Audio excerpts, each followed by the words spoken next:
What about the sentence, this argument is improper under Nevada? We think that's important because this was an improper argument. It's improper from the opening statement through every witness, and now apparently they want to use it in the last witness. They've proffered testimony from Blaine Jones about the NSF audit. The jury has heard that multiple times, and now they want to play it again.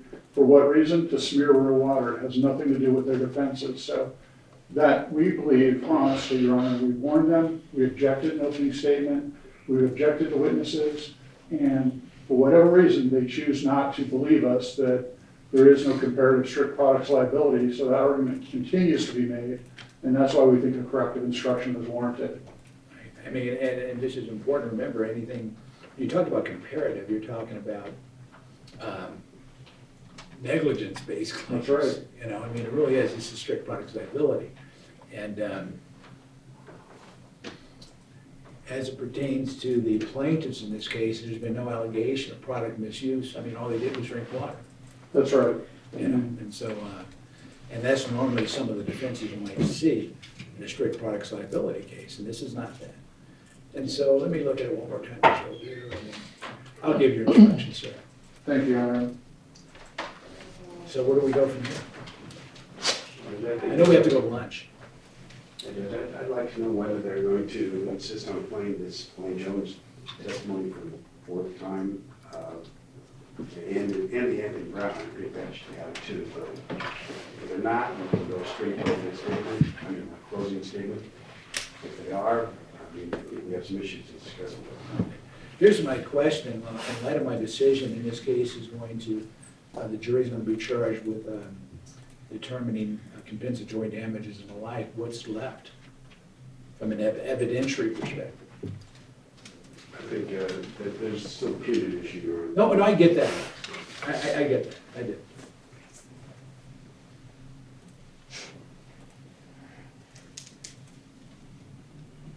In addition to, I should say, as a result of my determination where I granted a relief made by the plaintiff as it pertains to sanctions for the failure to produce testing, where do we go from here from an evidentiary perspective? What's left? I think the verdict form is still, We got an alternative. I don't know if Mr. Robbins is going to insist on playing or not. I think that's the only issue. Well, I think the issue is I need to see the proposed order, so I know what the ruling exactly is, and then I probably need to consult with the client, and it would definitely, I mean, I'm not allowed to defend my client on the liability portion of either cause of action. We're not suggesting that. We didn't ask for that. Well, I haven't seen the proposed order, so I need to see that before I tell you what I'm doing. Now, with regard to Mr. Jones, I'll let Mr. Rasmussen say, I have no need to play that.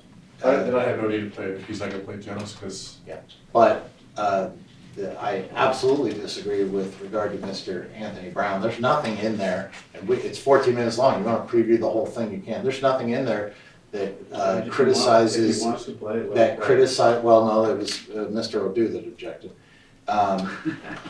That criticizes real water, that dumps on real water. It just simply explains, storage of the probe, usage of the probe, who trained him on the probe. It's very vanilla, Your Honor, and it goes, like you said, the whole issue with everything we're dealing with is the oxidation of the probe. So it's absolutely relevant, it's absolutely crucial to the defense, assuming I'm allowed to provide a defense. But again, I don't know what the ruling is going to be until I look at it. Your Honor, we've made our objection for the record, and I don't want to spend more than 15 minutes of time arguing about it when the video is only 15 minutes. Yeah, Judge, I suggest we bring the jury in, play this 15-minute video, then break for lunch. At least the jury got a little attention before we break for lunch. Then if we can rest, they'll be happy, then we can come back at 2 o'clock or whenever and do the closing. That works, Your Honor. Mr. Robbins? I don't know if we're breaking at 5 today, and I don't know how long the plaintiff's closing is. I have no objection to them going with their closing. I am requesting that the court, based on this morning's rulings, it will completely impact my presentation that I've prepared, I believe, or at least significantly impact it. And I'm asking to be able to meet with my client and retool my closing presentation and figure out what's in and out, and I can do that tonight, but I would request that I be allowed to do my closing tomorrow. Yeah, Judge, I don't see that being a problem. I think between myself, Mr. Brown, and Mr. Will, we're going to take the rest of the day if we start at 2. And I have no objection to that. All right. Mr. Parker, you'll be taking 40. You are.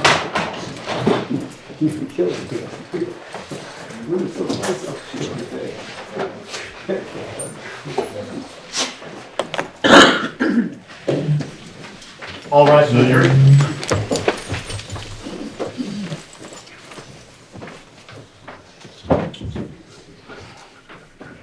Please stay. Stipulate to the presence of the jury. Yes, Your Honor. Yes, Your Honor. Right, ladies and gentlemen, the jury, good afternoon. I understand. Anyway, we did get a lot accomplished this morning, and so don't feel your time was, I understand you weren't hearing evidence, that we actually made some movement as far as the case is concerned, and what I mean by that is this, I think we just have one more video to show of that. I think Hannah needs to rest. I'm sorry. I apologize. Hanna rested, and I think all we have left would be Milwaukee, and they're going to show a video, and it's 15 minutes, approximately. Is that correct, Mr. Robbins? That's correct. Okay, so we'll show you the video, and after that, I anticipate we'll break a recess, and then we'll have, and we go to lunch then, and then we're going to have closing arguments. Is that correct? Sure. All right, so we're actually getting, but also I have to read the jury instructions. That's correct. That's correct, Your Honor. Okay, so we have to have those ready to go. But anyway, Mr. Robbins. Thank you, Your Honor. Milwaukee calls Anthony Brown by video. Good afternoon, Mr. Brown. Have you ever had your deposition taken before? No. Can you tell me the extent of your formal education? High school diploma, From where? Las Vegas High School. Okay. And where'd you go anywhere after that? Straight to hard work, Okay. No college? nothing. So approximately what day did you go to Real Water? So I would say 2017 to 2017 would be Builders Design Group. Okay. Acme was still 2016 to 2017. Builders Design Group 2017 to 2017. Interstate Batteries 2017 to 2018. And then I began Real Water in March of 2018. March of 2018? Yes, sir. And prior to Real Water, had you ever had any experience making real alkaline water? No, Did you even know what alkaline water was? no.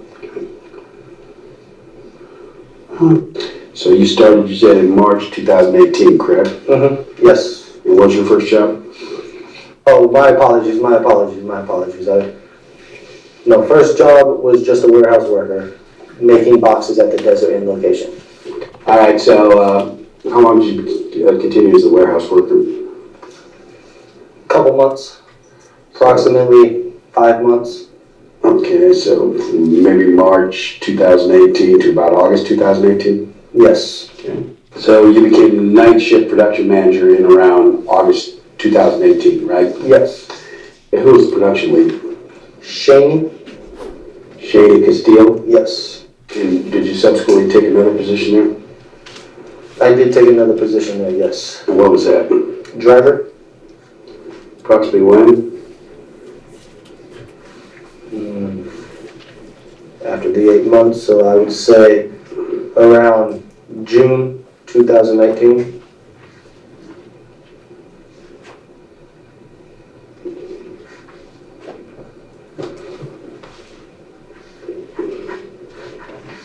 Okay, and how long did you keep that position?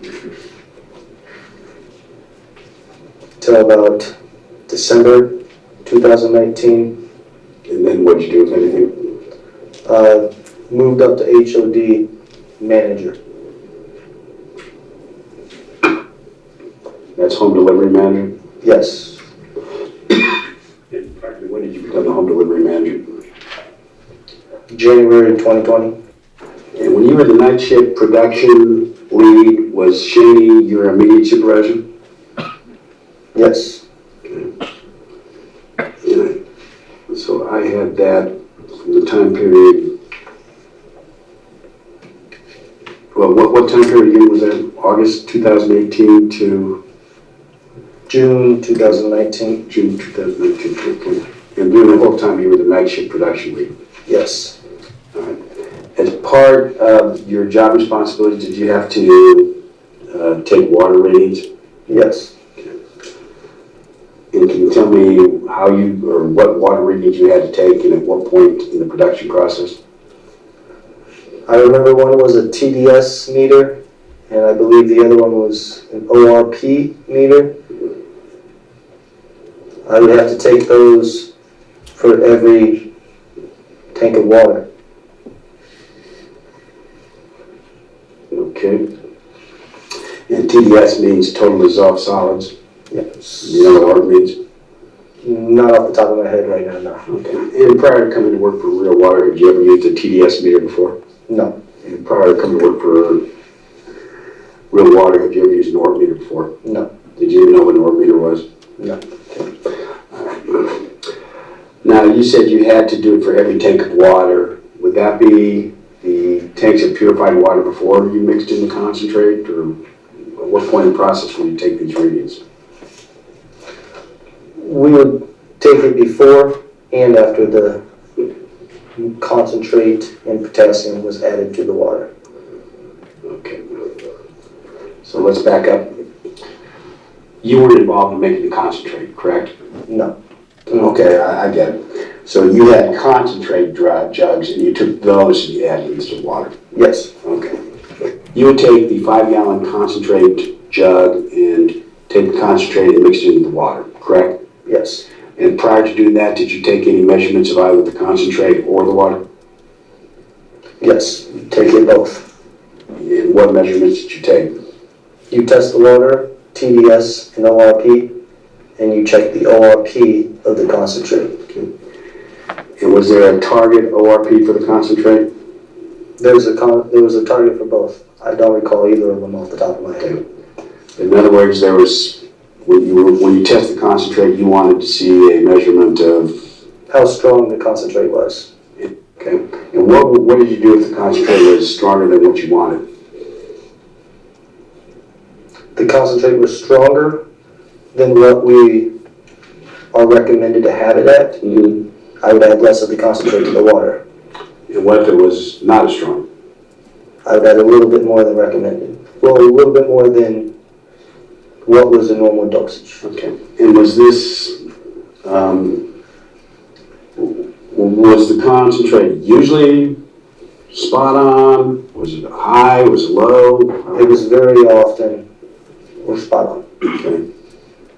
How often was it high or low? Very few. Yes. So the same range, negative 225 to negative 300 applied to both the bottles and the jugs, right? Yes. And did the TDS meter come out of the box ready to, it would work out of the box? I don't recall. In other words, could you just take it out of the box and start using it, or did you have to tune it or whatever? I don't recall. Okay, same question on the orb meter. Could you use the orb meter out of the box, or did you have to tune it or calibrate it or anything? I believe the ORP had to be calibrated, but I don't recall the steps. And who would calibrate it? Who was in charge of calibration of the ORP meter? Night shift leads. Okay, so you were one of the people that were in charge of calibrating it? Yes. There's been some testimony that, let me show you the exhibit. I can find it.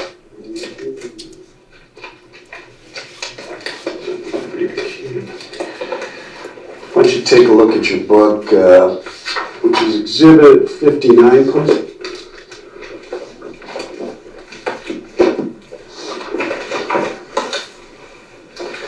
that's a picture, oop, I think maybe I'm on, yeah, you're on the 159. You recognize that as Blaine Jones? Yes. Okay, this was taken, a screenshot from a training video that he prepared, and it talks about calibration using vinegar for soaking it for 5 minutes. You see that? Yes. Okay, first of all, did Blaine Jones train you how to calibrate the ormeter? No. Okay, how did you find out how to calibrate the ormeter? I was taught by the day shift lead Obed and the director Shaney. Okay, so Ben and Shaney taught you how to calibrate ormeters, is that correct? Yes. All right, and does that refresh your recollection as to how long you were supposed to put in vinegar? It's not ringing in the memory as far as what I recall. Let's break it down a little bit.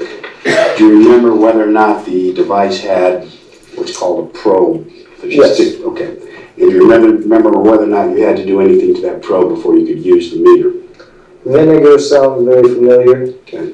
All right. I don't recall the steps. Okay. You don't recall whether it's 5 seconds, 5 minutes, or longer? No, I don't recall it. Okay. All right.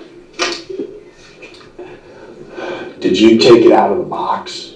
Yes. Okay. So you had the ability to strike that. There was more than one ormeter, correct? Yes. So you would take it out of the box and you would use it for your shift that day? If I needed to, yes. Okay, so whatever the calibration period was, 5 minutes, whatever, 10 minutes, you did it before and then you used it for that particular shift? Yes. Okay. And your shift was how long? 10 to 12 hour shifts. Okay, so whatever the calibration period was, it had to be under 10 or 12 hours, right? Yeah. I mean, we're talking 5, 10, 15 minutes, what are we talking here? I don't recall. Oh, and I use the term calibration. Would it make any difference if I said we were oxidizing the probe? Calibrated. Oxidizing, same thing to you? It's all the same thing. Let's just see what's going on here. Okay, yeah, 57.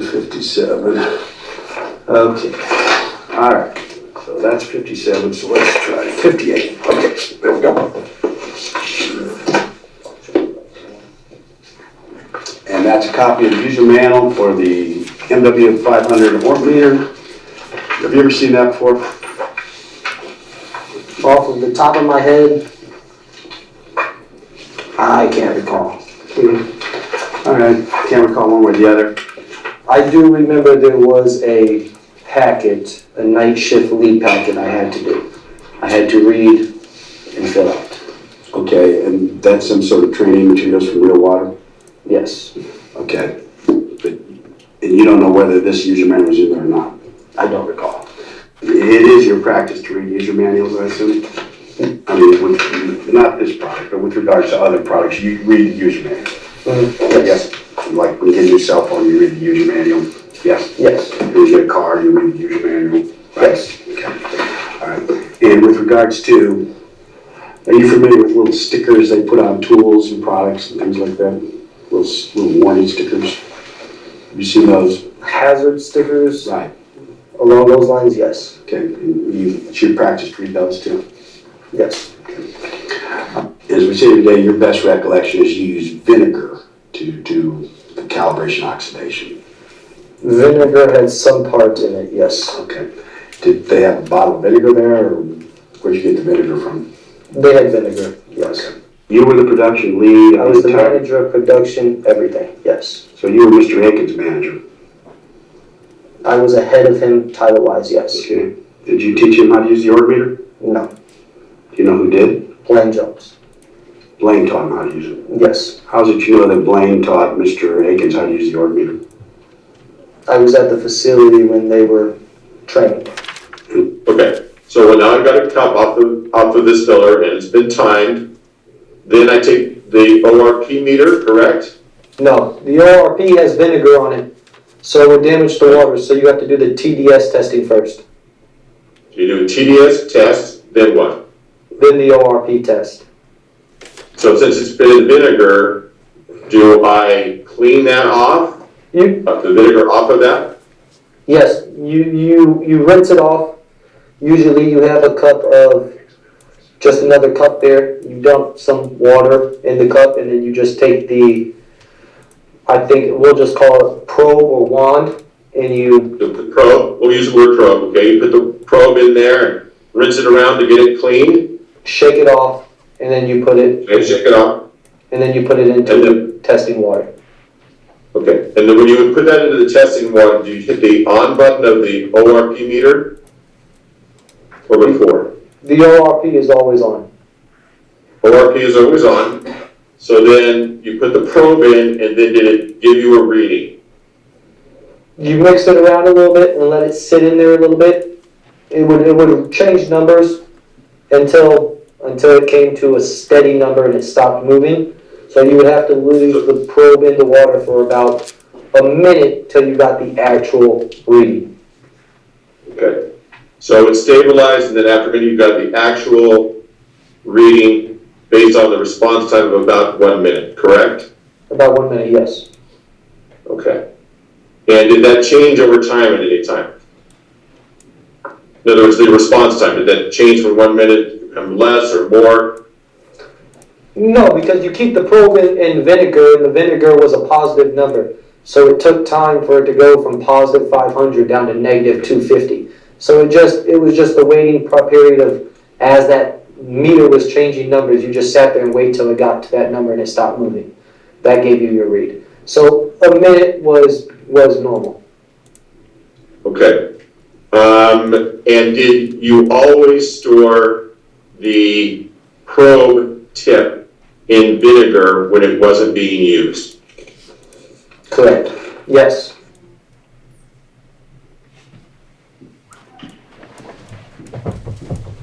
That's it, Your Honor. Milwaukee rest. Thank you, sir.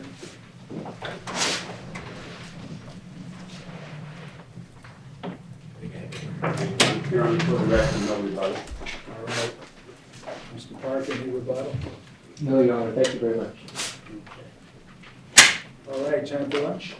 Yes, sir.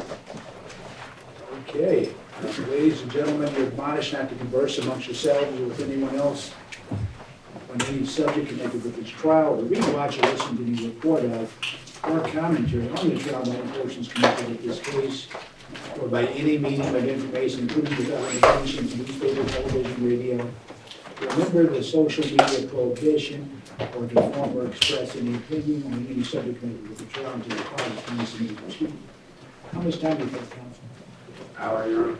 2:15, Your Honor.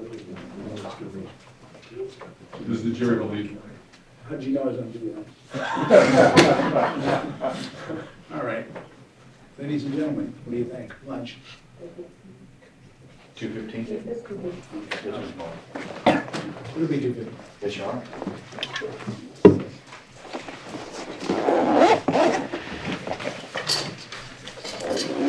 Did you read the admonishment already, Your Honor? Yes. All rise for the court. Thank you, please. And last before we go, there will be the necessity of another jury instruction on the serve. What? Is there a necessity for an additional jury instruction? Yes, Your Honor, I think we do have to make it clear that of the finding and some minor changes to the instructions that were previously approved. I'm currently working on that now. I also changed the verdict form to indicate the court's determination and I understand. You're working on it. I just wanted to point it out that that has to be. Yes. Okay. Your Honor, can I raise one more issue before we go? Yes, sir. Just so that, I don't really care which way we go on this, but I always have this concern with, the deposition of video testimony and closings. Are we, my thought is, yes, you can use deposition testimony for any purposes under Rule 32. The problem is when you get to a closing argument, you should be showing what the evidence really is. I actually raised this issue with Mr. Parker yesterday. So are we permitting or being permitted to use the actual deposition video testimony like we just played, or do we need to play the daily trial video showing it, because that's actually what was shown to the jury, and that testimony is the actual evidence. So I think we agreed with Mr. Robbins to use the deposition testimony. I don't care. I mean, I wish I'd have known that because I spent extra time trying to figure it out, because it takes a lot longer to go through the dailies. I don't care. I want to make sure that there's no. If there's an agreement, I'm gonna honor it. And the quality is just not good showing. The quality is the problem. Wasn't horrible, it was actually better than the last trial, but I agree the actual deposition testimony is better quality. Unfortunately, I went, because I assumed maybe we were gonna have to use the actual trial testimony, I went and used the other, but at this point, it may not matter here. Judge, and I think the other thing Mr. Robbins brought up with Mr. Parker is there was a couple places he wanted to use the Nevada judge's video as opposed to the Jam's video, just because the angle was different and it was better. And I said I had no problem with that. I don't think I'm gonna do that, but the issue that we had too was that I think one or two, I wanna say Casey Aikens, the court recording video didn't actually work, so I was gonna have to propose we use the video, deposition video anyways, which that problem is I have no not. problem with that, Your Honor. I think the jury should see the best possible quality. Then, you can use either or. I'll have to use tonight to retool everything. Yes, we have one question from the court clerk. So, I know, I thought I had heard someone saying if they wanted, an exhibit list to go back to the jury. I normally can't do that, but I've given everyone the list of the currently admitted exhibits and what form they were in and what date and all of that. So I'm gonna need counsel, if you guys want an exhibit list to go back to the jury, I'm gonna need, the list prepared by counsel, and then judge will have to approve it on the record. Yeah, Judge, I just want to point out there's a big landmine here, because if you remember Mr. Aylett's case, they sent the exhibit list back to the jury, and it was the proposed exhibit list, and it had lots of exhibits that weren't admitted. So, I mean, there is a landmine, and I think the court clerk is correct that it should be something counsel prepares and looks at. Yeah, especially if there's gonna be a Yeah, we don't want a description. landmine. I'm If gonna there's gonna double be a- check it, and then judge will have to. Yeah, Your Honor, if there's gonna be a description of the exhibit, not just the numbers, which I assume there is, we would wanna look at the description as well. Absolutely. We'll do that. Okay, enjoy your lunch. Department 16 will now come back to order. Please proceed. All right, let's go ahead and set this up. Your Honor, looking at their Pepperman and Theodore Parker plan. Definitely, Your Honor, Odou and Kaufman about the real water defendants. Start us with the Hanna Instruments. Good afternoon, Your Honor. Robbins and Lowell for Milwaukee Instruments. All right. So, where are we at as far as instructions are concerned? Your Honor, I just sent around the updated instructions based on the ruling. I redlined them, the clean version, so it should be easy. There's only a few minor changes, and so I'm just waiting to hear back if we're in agreement on those proposed changes.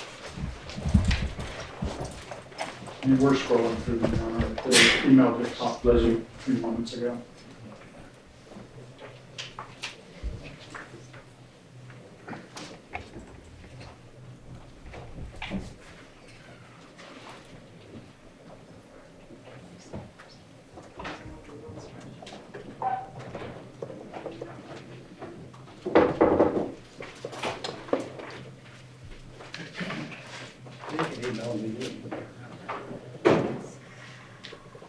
Mr. Pepperman, can you email those to Tori?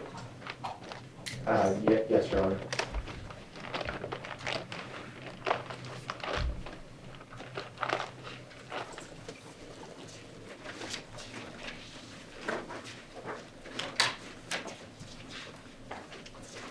So from the defense perspective, have all proposed jury instructions been lodged with the court, the record? We will file, served on everybody in file. Just want to make sure. Right. Your Honor, the instructions that we've gone over and the plaintiffs proposed, those haven't been filed yet.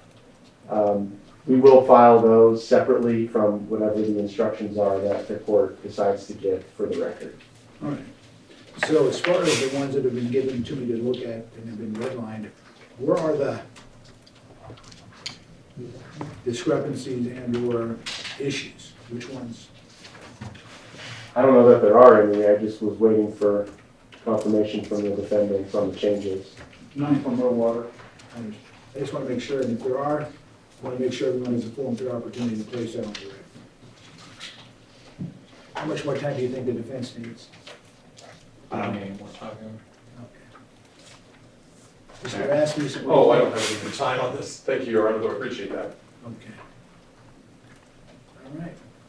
Anything you want to say, Mr. Robbins? I do, Your Honor, just to make a record, it's not specifically referring to proposed jury instruction number 21. Reads, the court has determined that Hanna is liable for plaintiff's injuries. With respect to Hanna, you are to determine the amounts of plaintiff's damages and Hanna's liability for punitive damages, if any, in accordance with these instructions. I haven't seen the proposed ruling on the motion, but assuming it's commensurate with that, then I would have no objection to the language. My objection is the prejudicial effect this is going to have on my client, Milwaukee, because basically, when the jury reads this instruction, there's only one meter that they sold to me and I sold to Real Water, Milwaukee sold to Real Water, and it already says the court has determined that Hanna is liable for plaintiff's injuries, i.e. that meter is did not have an adequate warranty. So I don't know how the jury can pick between you and my argument, Your Honor.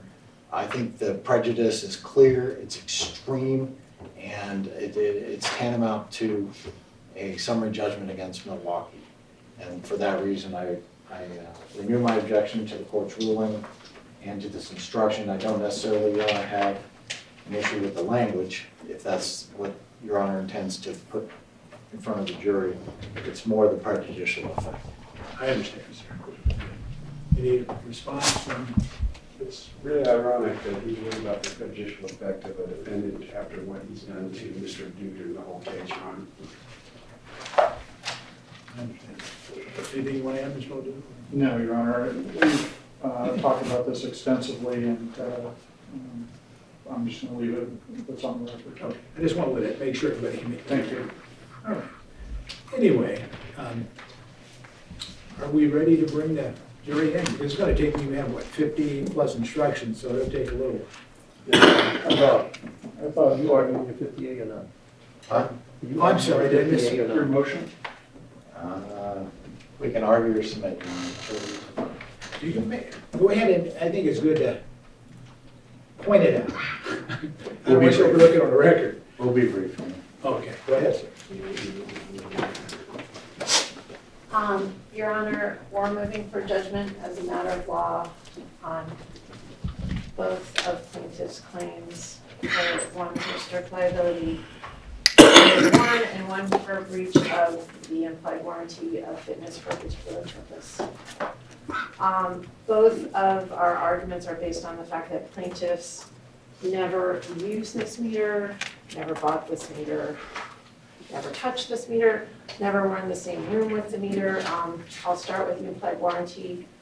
We have discussed this a lot here, and I don't want to go over the earlier discussions that we've had. And ma'am, I'll accept that by incorporation by reference. I just want to make sure you have an appropriate opportunity to make your 50A motion, more so than anything. Okay, so starting from kind of where we left off, talked about how the UCC, I believe NRS 104.1103 discusses how the UCC really displaces other law in that it's meant to be comprehensive and provide a uniform law. So I I am not sure that it is correct to say that a common law breach of warranty regarding the exact same subject that is the subject of a UCC claim would be correct. I think the UCC is pretty comprehensive and that is the law in this area. We talked about standing under NRS 104-2318. And we That was, discussed which 18 was it, ma'am, 23? NRS 104-2318. We have already gone into this. Oh, no, I just wanted to make sure I had that correct. And there was, before, I just had a couple comments and those that I have incorporated into my motion. One is, when you're looking at standing under a statute, you need to interpret the statute. When interpreting a statute, both courts are bound by the plain language. If the words have a definite and ordinary meaning, then that's the meaning that the court applies. In this case, that would mean family and guests in the household of. If the statute is ambiguous, then you would go to an attempt to determine the intent of the legislature in passing the statute. So what we're trying to do is figure out what the legislature meant. We always are trying to incorporate all of the words into the meaning that we're coming up with. So an interpretation of the statute that essentially reads out the words family and guests in the household would be disfavored under these rules of construction. And then I'm going to skip the whole language of the statute and stuff, and I'll go to the comment 3 to NRS 104.2315. I'm sorry, I didn't know that I was doing this. Here it is. So it says, the first alternative expressly includes, as beneficiaries within its provisions, the family, household, and guests of the purchaser. Beyond this, the section in this form is neutral and is not intended to enlarge or restrict the developing case law on whether the seller's warranties given to his buyer who resells extend to other persons in the distributive chain. Then it goes on after that sentence and it discusses the second alternative and the third alternative. And I did some research. The reference to first, second, and third alternatives is a reference to UCC section 2-318.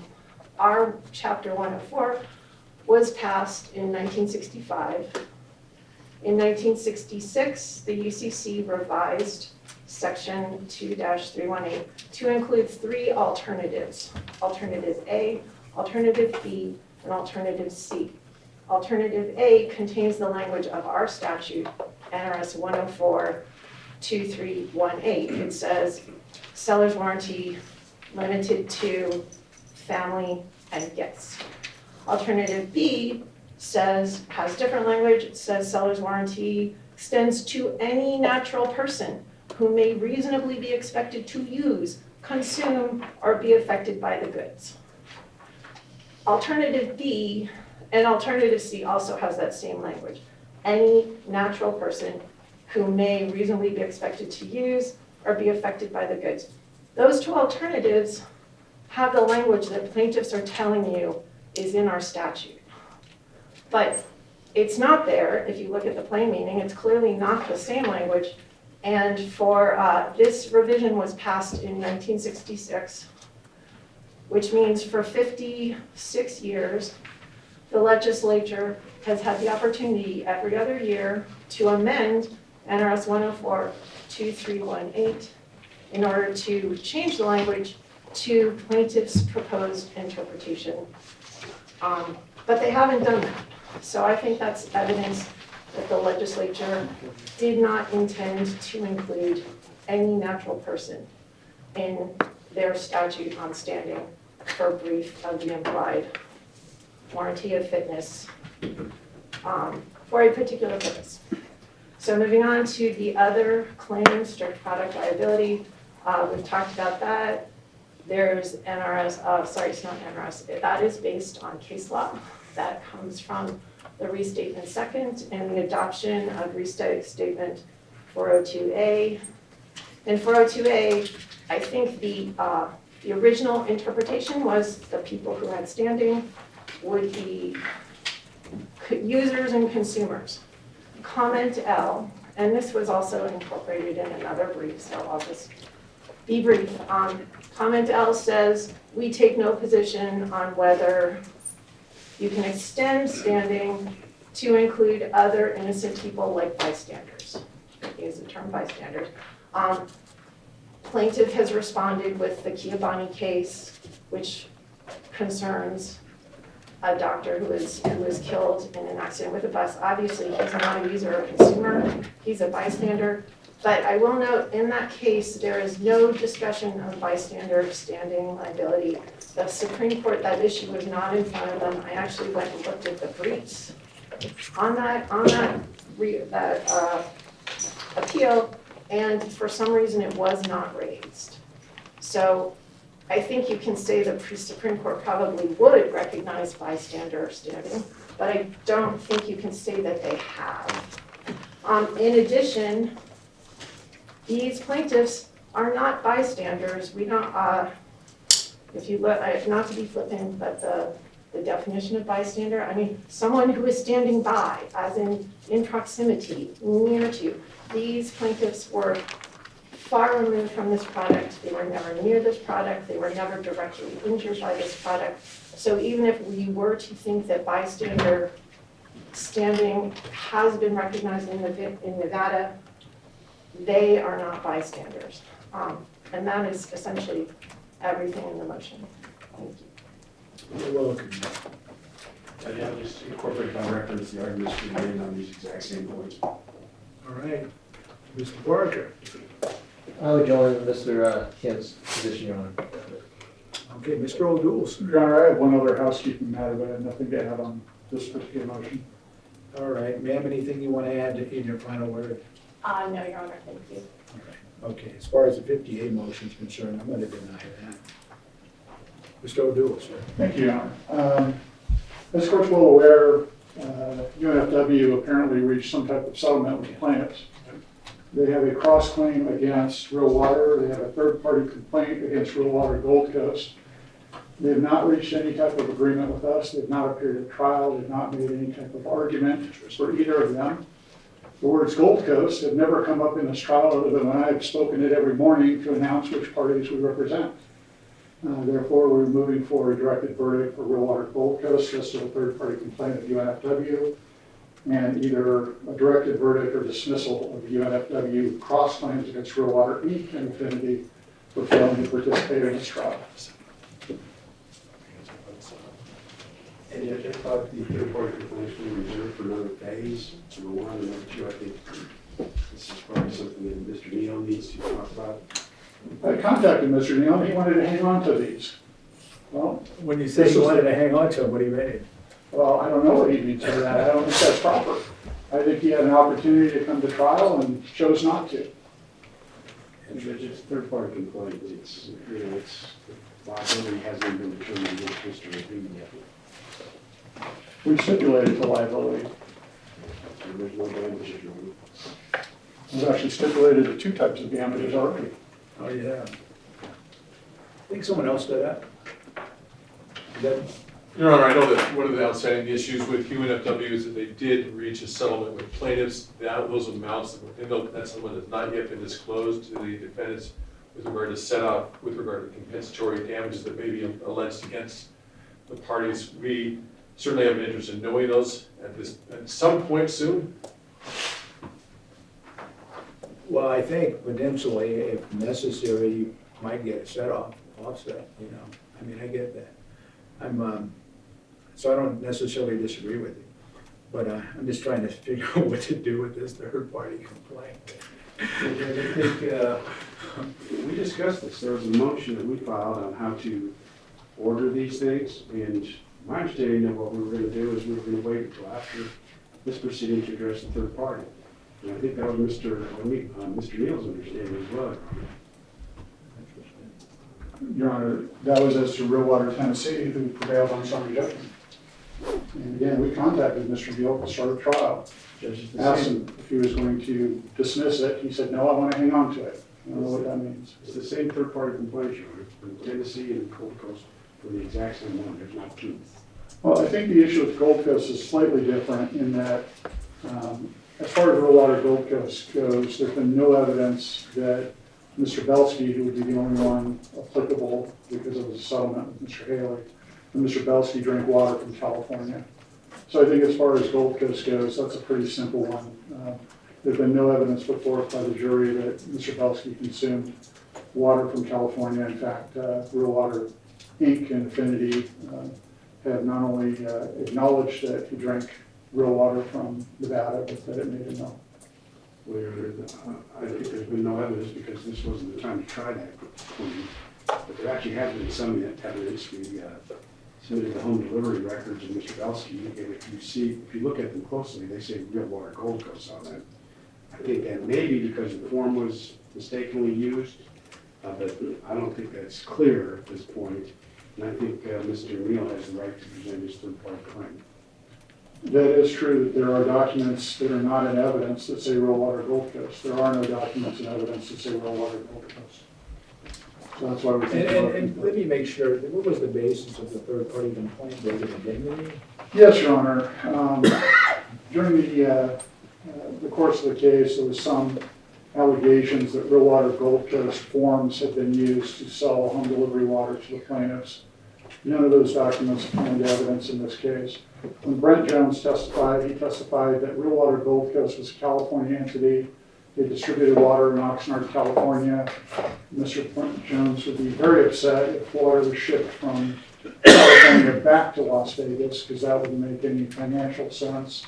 And at that point, Mr. Neal wanted to continue to maintain the complaint just simply because of the computer system that was used.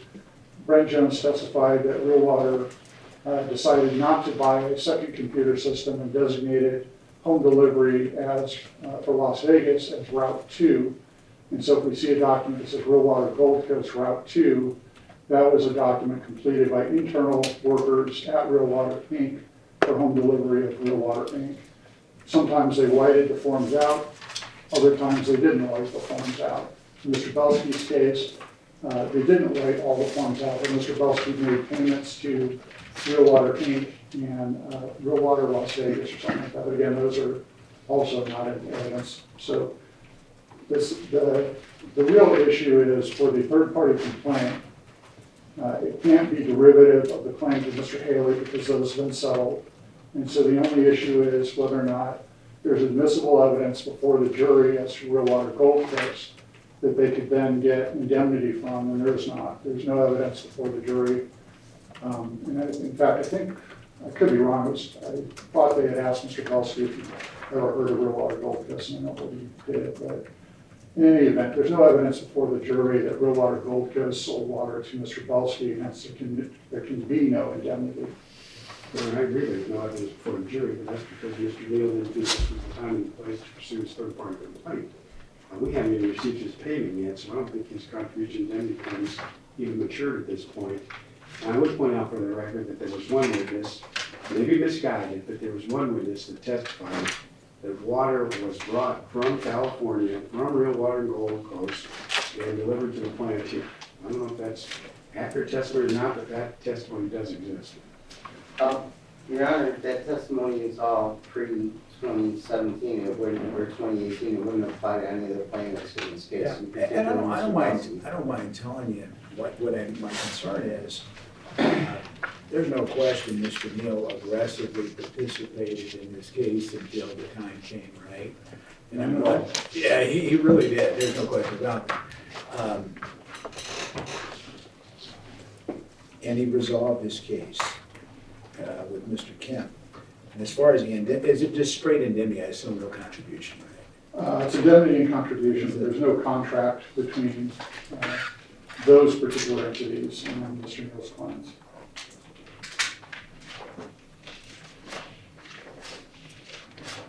And Your Honor, at the very minimum, Mr. Neal should have gotten a stipulation from us or an order from this court allowing him not to participate in this trial. But again, the evidence is pretty overwhelming. Real Water Gold Coast has nothing to do with this case.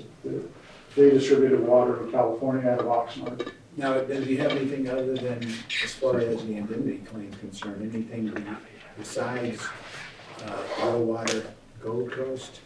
So the claim to Real Water Gold Coast kind of stands on its own. Then he also has a cross-claim against Real Water Inc. and Affinity. And again, he's not prosecuted that cross-claim. It's for equitable indemnity and contribution. There's no contracts.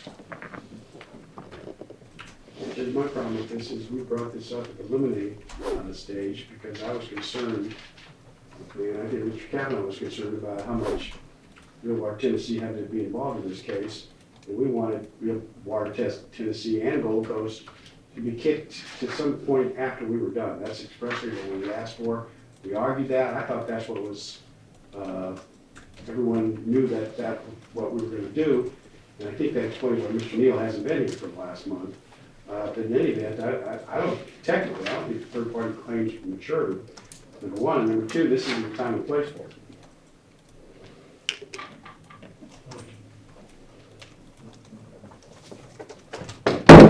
Anything else from anyone? No, Your Honor. Obviously, it's the power of the court to enforce its own calendar, and Mr. Neal could have got an order from this court severing the third-party complaint or severing the cross-complaint, and did not. He litigated his case with Real Water Tennessee. Real Water Tennessee had several motions that became moot when summary judgment was granted. And so, again, I don't know why Mr. Neal chose or is choosing to hang on to this claim, but he's failed to preserve it.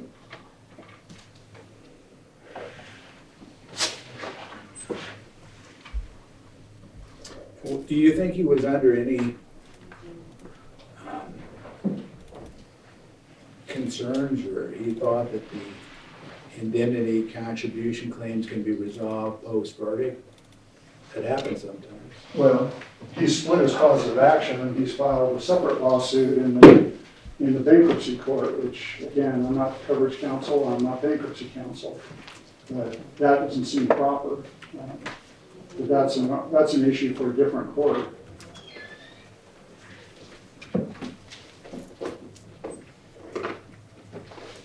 We straight up asked him for a dismissal of this case, and he said, no, I want to hang on to it, whatever that means. I don't know what that means either.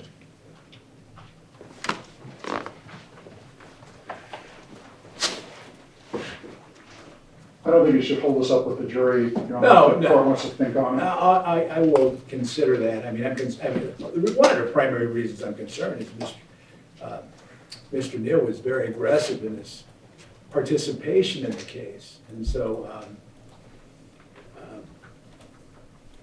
and it strikes me that he wouldn't be the type that would inadvertently overlook something.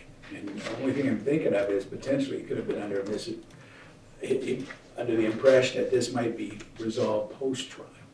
That's my concern. I don't know. But it is an issue. And this is what we'll do. I'm not going to decide that at this time, but you haven't waived Thank you, Your Honor. that. Appreciate it. All right, you haven't waived it. All right, anything else? No, Your Honor.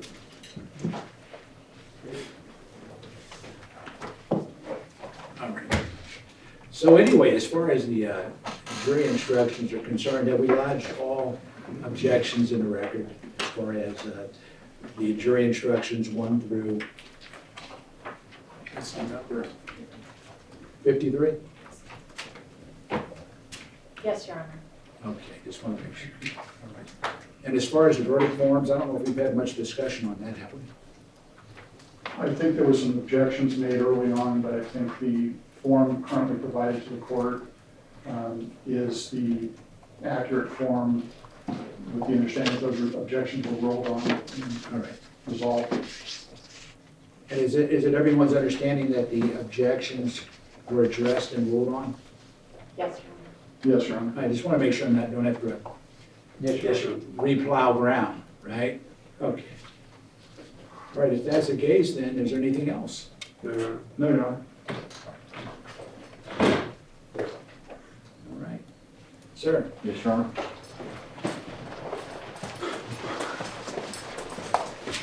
Obviously, we're not gonna have closing done today, right? I don't think so, Your Honor. It's always this way. I figure 53 jury instructions, we're probably talking 25 minutes.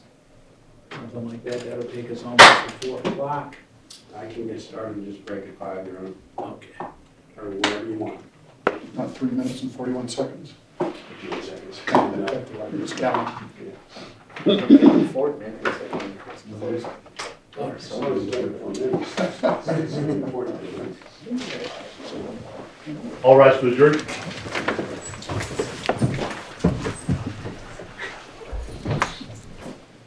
Please be seated. Thank you.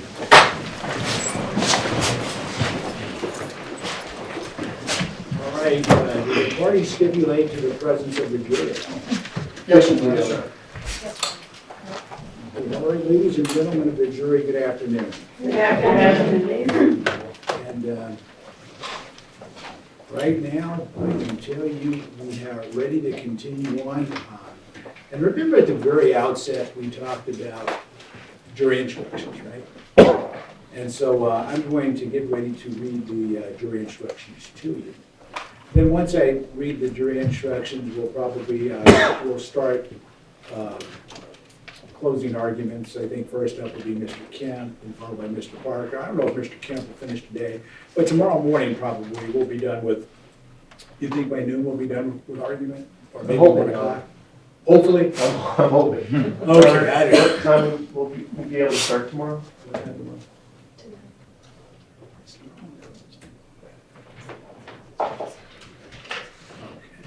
We're targeting 10:30, so probably not, right? Alright. So, given the amount of jury instructions on it, we'll probably be done reading those at 3:40, I'm assuming. So, Mr. Kemp will probably go until 5, and then tomorrow we'll probably have another 45 minutes. I understand. And we have the defense case. Well, did I go? But it is- Did I go? And then sometime later next week, then we'll get Joel and everyone else. I understand this part. But anyway, ladies and gentlemen, I just wanted to give you somewhat of an idea or roadmap as to where we're at. But I mean, the bottom line is there's no more testing, right? And so anyway, this is important to point out too, that as far as the jury instructions are concerned, you can listen, but you don't need to take notes per se. And the reason for it is you'll be given more than one copy to take with you for the purposes of deliberation. But the law mandates that I read them because they're very important. As we discussed at the very outset of this case, the jury instructions are like your roadmap for deliberation. Just as important too, they include all the law that applies to this case and any decisions I have made. You understand that? Then along with that, you'll have what we call a special verdict form, but that's prepared to assist you in coming to whatever verdict you might feel would be appropriate as far as this case is concerned. You understand that too? And so anyway, you know, when it comes to reading jury instructions, I mean, like I indicated a little earlier, the law requires me to read these. And they're very important. They're long and sometimes quite complicated. But you're not to put more emphasis on one instruction over the other. You read them in total together, you understand? And they should cover every area as far as the instructions are concerned. So in light of that, ladies and gentlemen, I will begin reading the jury instructions, and there are 53 of them, so you know. Jury instruction number 1. Ladies and gentlemen of the jury, it is my duty as judge to instruct you in the law that applies in this case. It is your duty as jurors to follow these instructions and to apply the rules of law to the facts as you find from the evidence. You must not be concerned with the wisdom of any rule of law stated in these instructions, regardless of any opinion you may have as to what the law ought to be. It would be a violation of your oath to base a verdict upon any other evidence of the law than that given in the instructions of the court. Jury instruction number 2. In these instructions and on the verdict form, defendants shall be referred to as follows. Defendant Affinity Lifestyles.com, Inc., a Nevada corporation, DBA Real Water, and Real Water, Inc., a Delaware corporation, are collectively referred to as Real Water. Defendant Hanna Instruments, a Rhode Island corporation, is referred to as Hanna. And defendant Milwaukee Instruments, Inc., a North Carolina corporation, is referred to as Milwaukee. Jury instruction number 3. If in these instructions, if a rule, direction, or idea is repeated by or stated in different ways, no emphasis thereon is intended by me, and none may be inferred by you. For that reason, you're not to single out any certain sentence or any individual point or instruction and ignore the others. But you're to consider all of the instructions as a whole and regard each in light of all the others. The order in which the instructions are given has no significance as to their relative importance. Instruction number 4. The masculine form is used in these instructions if applicable as shown by the text of the instruction and the evidence applies to a female person or a corporation. Jury instruction number 5.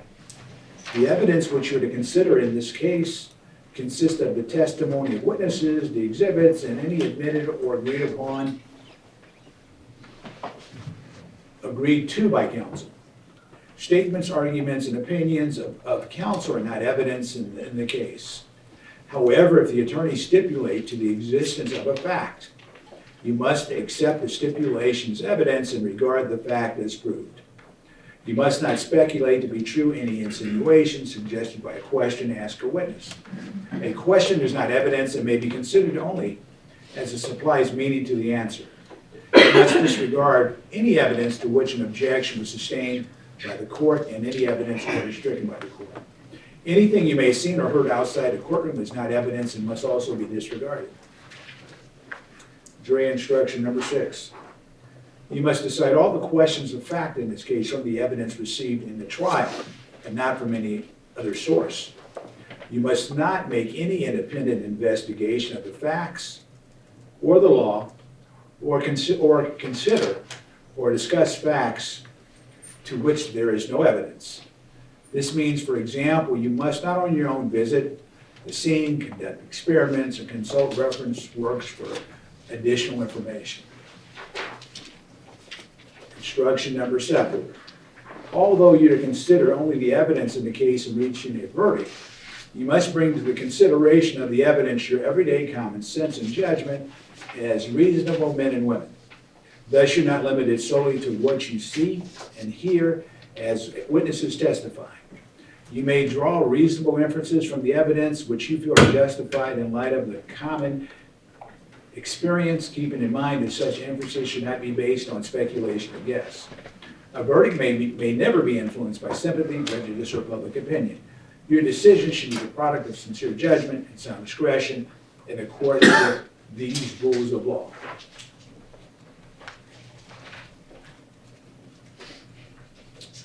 Jury instruction number 8. One or more of the parties in this case is a corporation. A corporation is entitled to the same fair and unprejudiced treatment as an individual would be under like circumstances. You should decide this case with the same impartiality you would use in deciding a case between individuals. Instruction number 9, jury instruction 9. If during this trial, I have said or done anything which has suggested to you that I'm inclined to favor the claims or position of any party, you will not be influenced by any such suggestion. I have not expressed, nor intended to express, nor have intended to intimate any opinion as to which witnesses are or are not worthy of belief, what facts are or are not established, or what inference should be drawn from the evidence. If any expression of mine is seen to indicate an opinion relating to any of these matters, I instruct you to disregard it. Jury instruction number 10. There are two kinds of evidence, direct and circumstantial. Direct evidence is direct proof of a fact, such as the testimony of an eyewitness. Circumstantial evidence is indirect evidence, that is, proof of a chain of facts which you could find from another fact exists, even though it has not been proved directly. You're entitled to consider both kinds of evidence. The law permits you to give equal weight to both, but it is for you to decide how much weight to give any evidence. It is for you to decide whether a fact has been proved by circumstantial evidence.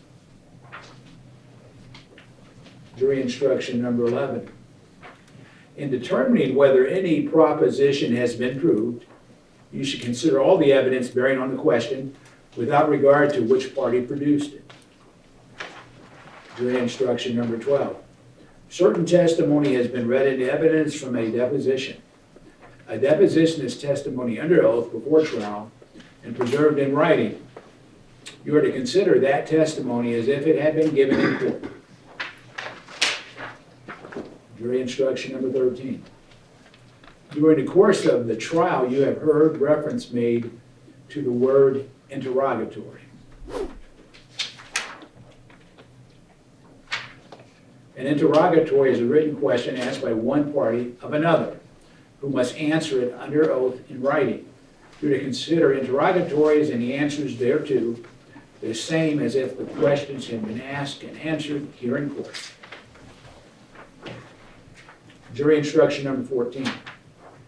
In this case, as permitted by law, plaintiffs have served on defendants' written requests for admissions of truth of certain matters of fact.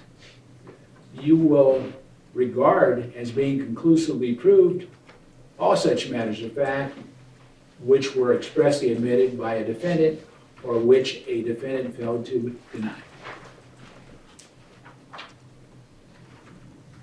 Jury instruction number 15. The credibility or believability of a witness should be determined by his or her manner upon the stand, his or her relationship to the parties, his or her fears, motives, interests, or feelings, his or her opportunity to have observed the matter to which he or she testified, the reasonableness of his or her statements, and strengths or weaknesses of his or her recollections. If you believe that a witness has lied about any material fact in the case, you may disregard the entire testimony of that witness or any portion of this testimony which is not proved by other evidence. Jury instruction number 16. Discrepancies in a witness's testimony or between his testimony and that of others, if there were any discrepancies, do not necessarily mean that the witness should be discredited.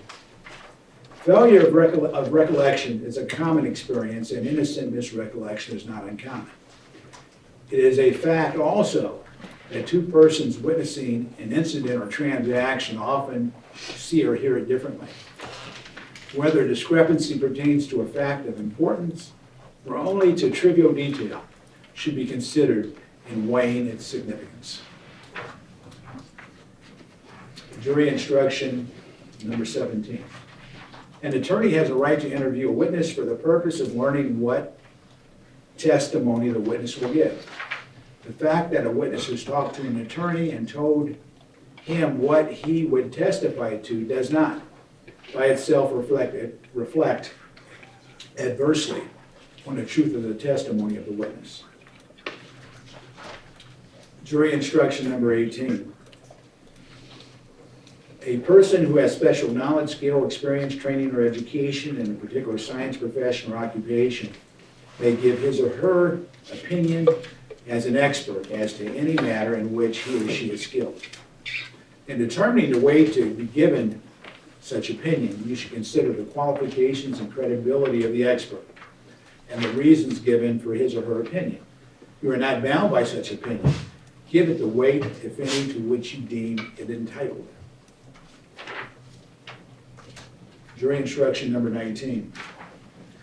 Whenever in these instructions I state the burden of proof rests upon a certain party to prove certain allegations made by him, the meaning of such instruction is this. that unless the truth of the allegation is proved by a preponderance of the evidence, you shall find the same to be not true.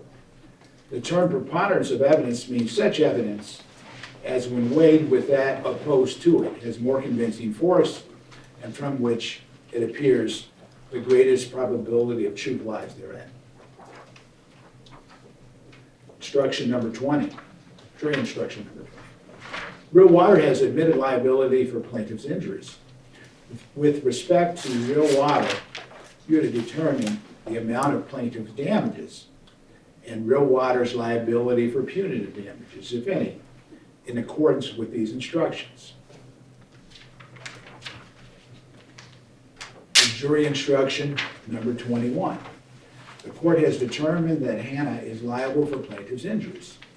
With respect to Hanna, you are to determine the amount of plaintiff's damages and Hanna's liability for punitive damages, if any, in accordance with these instructions. Jury instruction number 22. Plaintiff seeks to establish liability against Milwaukee on one or more of the two different legal bases. One, defective product because of failure to warn, and two, breach of the implied warranty of fitness for a particular purpose. I will now instruct you on the law relating to these claims. Jury instruction number 23. In order to establish a claim for strict liability for a defective product based upon failure to warn, the plaintiff must prove the following elements by a preponderance of the evidence. 1, that the MW500 or meter was defective because of inadequate warnings. And 2, that the inadequate warnings was a legal cause of the damages or injuries to each plaintiff. Jury instruction number 24. Real Water has admitted liability and causation for plaintiff's injuries. You have heard testimony and argument from defendants Hanna Instruments, Inc. and Milwaukee Instruments, Inc. that Real Water's actions excuse their conduct and or that Real Water is more liable than they are for plaintiff's injuries. This argument is improper under Nevada law. You should independently determine the liability of Hanna Instruments, Inc. and or Milwaukee Instruments, Inc. as set forth in these instructions. Jury instruction number 25. A legal cause of injury, damage, loss, or harm is a cause which is a substantial factor in bringing about the injury, damage, loss, or harm. Jury instruction number 26. A product, though faultlessly made, is defective for its failure to be accompanied by a suitable and adequate warning concerning its safe and proper use. If the absence of such warning renders the product unreasonably dangerous. Jury instruction 27. A product is unreasonably dangerous if it fails to perform in a manner reasonably expected in light of its nature and intended function, and was more dangerous than would be contemplated by the ordinary user having the ordinary knowledge available in the community. Jury instruction number 28.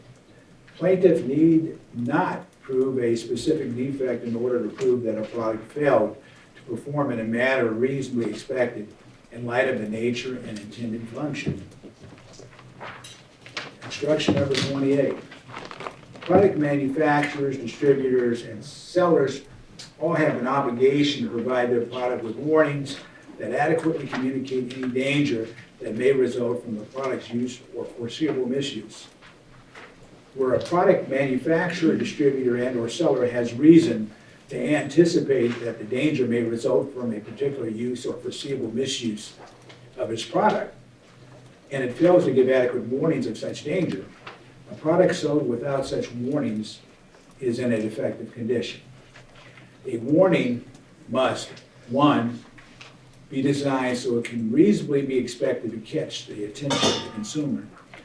2, be comprehensible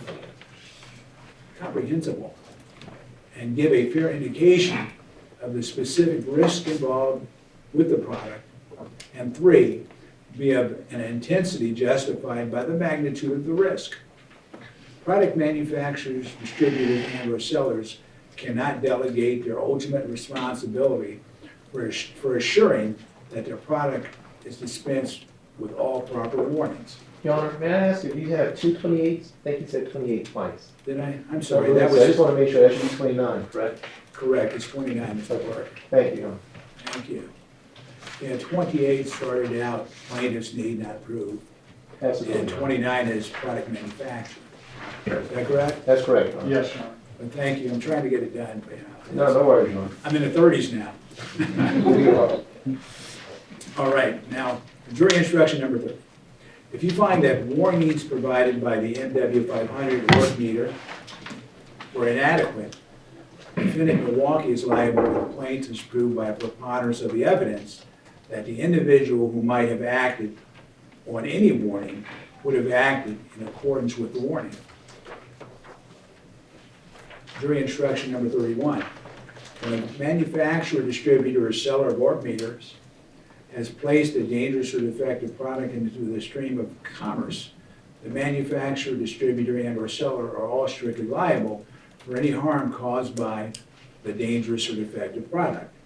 Even in those situations where the defendants exercise all reasonable care and there's no contractual relationship between the manufacturer, distributor, and/or seller and the injured party. Jury instruction number 32. In determining whether a warning should be given, you may consider whether the danger was latent or hidden, and whether a common user knew or appreciated the magnitude of the potential hazard. Jury instruction number 33. Plaintiff also asserts claims against Milwaukee for breach of the implied warranty of fitness for a particular purpose. The court has found one of the particular purposes of the MW500 work meter was to take negative work readings while making alkaline water. This is a binding determination. In order to establish their claim for breach of the implied warranty of fitness for a particular purpose, plaintiff must prove the following remaining elements by a preponderance of the evidence: that the MW500 work meter was not fit for the particular purpose of taking negative work readings while making alkaline water, and 2, that the breach of the implied warranty of fitness for a particular purpose was the legal cause of the damage or injury to each plaintiff. Jury instruction number 34. If you find that the MW500 work meter was not fit for a particular purpose of taking negative work readings while making alkaline water, Milwaukee is liable if plaintiff proves by a preponderance of the evidence that this was a substantial factor in causing the injury to each plaintiff. In making this determination, you should consider all the evidence to determine whether it supports a reasonable inference that the MW500 was a source of the trouble and a cause of plaintiff's injuries or damages. Jury instruction number 35. There may be more than one legal cause of an injury. Whether 2 or more products contribute concurrently as a legal cause of injury, the defectiveness of each of said product is a legal cause of injury, regardless of the extent to which each contributes to the injury. A cause is concurrent if it was operative at the moment of injury and acted with another cause to produce the injury. It is no defense that the conduct of a party not joined as a party was also a legal cause of the injury. Jury instruction number 36. During his testimony, Mr. Salvaggio stated that Milwaukee has never been sued in another case. Mr. Salvaggio's statement was not accurate. Regardless, the question and answer were improper. The existence or absence of other lawsuits is irrelevant to your determination of whether MW500 work meters was defective due to inadequate warnings or whether it was fit for a particular purpose of making negative work readings while making alkaline water. Therefore, I'm instructing you to disregard Mr. Salvaggio's incorrect statement that Milwaukee has never been sued in another case. Jury instruction number 37. Product distributors and sellers are automatically liable for injuries caused by failure to warn or breach of the implied covenant of fitness for a particular purpose, regardless of whether the distributor and/or seller is also a manufacturer of the product. Jury instruction number 38. You must award damages for each plaintiff. In determining the amount of losses suffered by each plaintiff, you will take into consideration the nature, extent, and duration of the injuries or damages you believe from the evidence that each plaintiff has sustained. And you will decide upon a sum of money sufficient to reasonably and fairly compensate each plaintiff for the following: the physical, mental pain, suffering, anguish, and disability endured by each plaintiff from the date of injury to the present, and the physical and mental pain, suffering, anguish, and disability which you believe each plaintiff is reasonably certain to experience in the future as a result of the injury. The court has already determined the past and future medical specials for each plaintiff as a result of his or her injuries. Therefore, you should not include past or future medical expenses in your damage award to each plaintiff. Jury instruction number 39. No definite or method of calculation is prescribed by law by which to fix reasonable compensation for pain and suffering, nor is the opinion of any witness required as to the amount of such reasonable compensation. Furthermore, the argument of counsel as to the amount of damages is not evidence of reasonable compensation. In making an award for pain and suffering, you shall exercise your authority with calm and reasonable judgment, and damages you fix shall be just and reasonable in light of the evidence. Jury instruction number 40. Plaintiffs Judy Ryerson, Patricia Sutherland, and Richard Ryerson are the heirs of Kathy Ryerson, deceased. In determining the amount of losses suffered by each of the heirs as a result of the death of Kathy Ryerson, you would decide upon a sum of money sufficient to reasonably and fairly compensate each such heir for items listed in the following two instructions.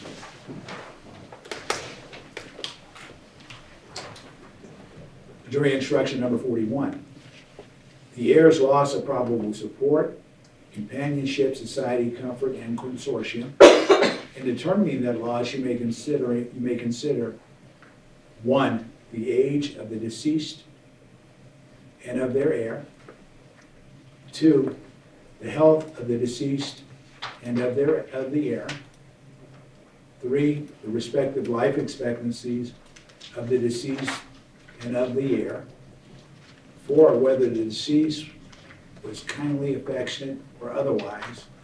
And 5, any other facts shown by the evidence indicating what benefit the heir might reasonably have been expected to receive from the deceased had she lived. With respect to life expectancy, you will only be concerned with the shorter of 2.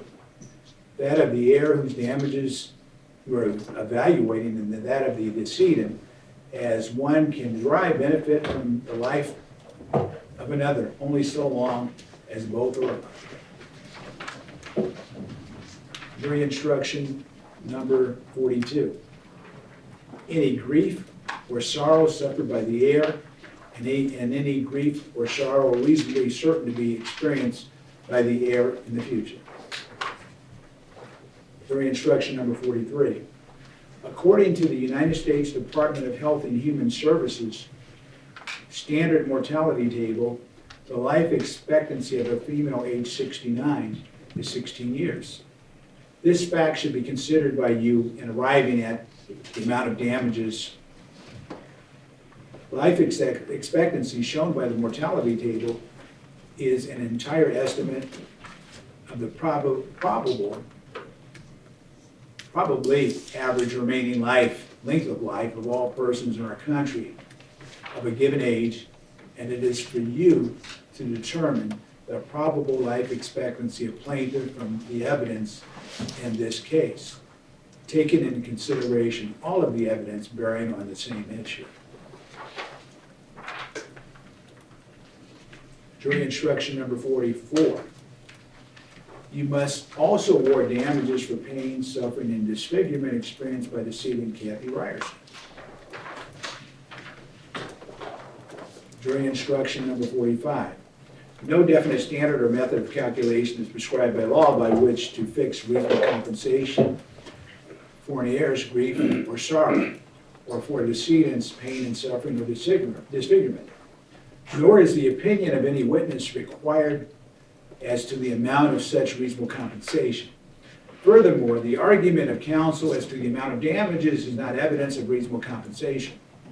In making an award for an heir's grief or sorrow, and for the decedent's pain, suffering, and disfigurement, you shall exercise your authority with calm and reasonable judgment, and the damages you fix shall be just and reasonable in light of the evidence.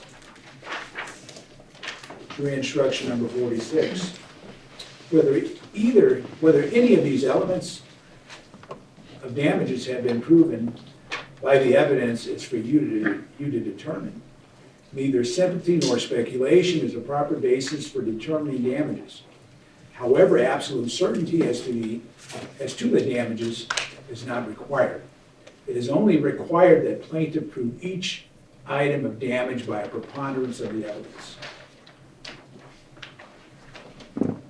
Jury instruction number 47.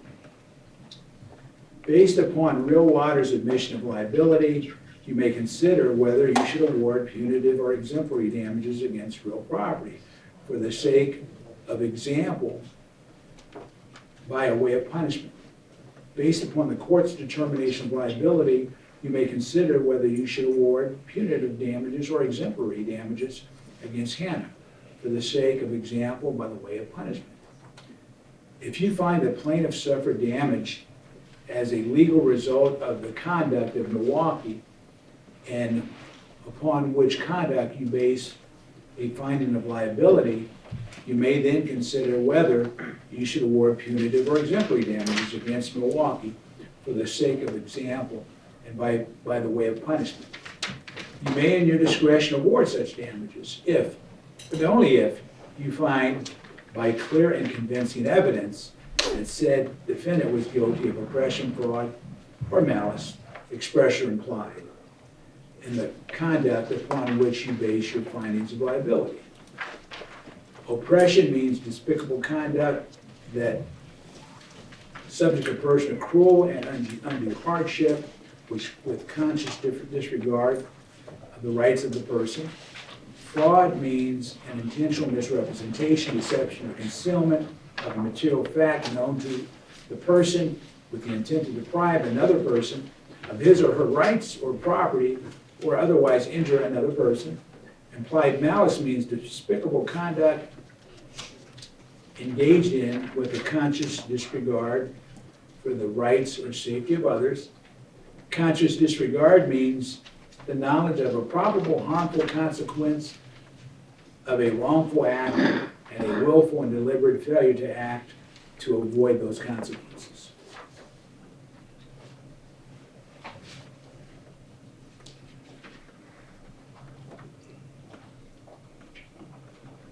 Looking here. Should there be a number for page 49? It's a continuation of the same. Oh, okay, I got you. Structure. I understand. And this is a continuation of, ladies and gentlemen, instruction number 47. At this time, you are to decide only whether any defendant engaged in wrongful conduct warranting an award of punitive damages against that defendant. And if so, whether an award of punitive damages against that defendant is justified by the punishment and deterrent purposes of punitive damages under the circumstances of this case. If you decide an award of punitive damage is justified, you will later decide the amount of punitive damages to be awarded after you have heard additional evidence and instruction. Jury instruction number 48. Clear and convincing evidence is that measure of damage is that measure or degree of proof which will produce in your mind a firm belief or conviction as to the allegations sought to be established. It is an intermediate degree of proof, more than a mere preponderance, but not to the extent of such certainty as required to prove issues beyond a reasonable doubt. Proof by clear and convincing evidence is proof which persuades you that the truth of the contention is highly likely. Jury instruction number 49. The court has given you instructions embodying various rules of law to help guide you to a just and lawful verdict. Whether some of the instructions will apply will depend upon what you find to be the facts. The fact that I've instructed you on various subjects in this case, including that of damages, must not be taken as indicating an opinion of the court as to what you find should be the facts or as to which party is entitled to your verdict. Jury instruction number 50. It is your duty as jurors to consult with one another and to deliberate with a view toward reaching an agreement, if you can do so without violence to your individual judgment. Each of you must decide the case for yourself, but should do so only after consideration of the case with your fellow jurors. And you should not hesitate to change an opinion when convinced that it is erroneous. However, you should not be influenced to vote in any way on any question submitted to you by the single fact that the majority of jurors or any of them favor such decision. In other words, you should not surrender your honest convictions concerning the effect or weight of evidence for the mere purpose of returning a verdict or solely because of the opinion of other jurors. Whatever your verdict is, it must be the product of careful and impartial consideration of all the evidence in the case under the rules of law as given you by the court. Instruction number 51. If during your deliberations you should desire to be further informed on any point of law or hear again portions of testimony, you must reduce your request to writing signed by the foreman or foreperson. The officer will then return a verdict, will then return you to the court where the information sought will be given to you in the presence of the parties or their attorneys. Readbacks of testimony are time-consuming and are not encouraged unless you deem it a necessity. Should you require a readback, you must carefully describe the testimony to read back so that the court reporter can arrange her notes. Remember, the court is not at liberty to supplement the evidence.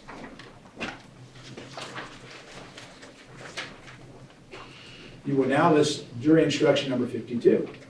You will now listen to the argument of counsel who will endeavor to aid you to reach a proper verdict by refreshing in your minds the evidence and by showing the application thereof to the law. But whatever counsel may say, you will bear in mind that it's your duty to be governed in your deliberations by the evidence as you understand it and remember it to be, and by the laws given you in these instructions, and return a verdict which according to your reason and candid judgment is just and proper. Jury instruction number 53.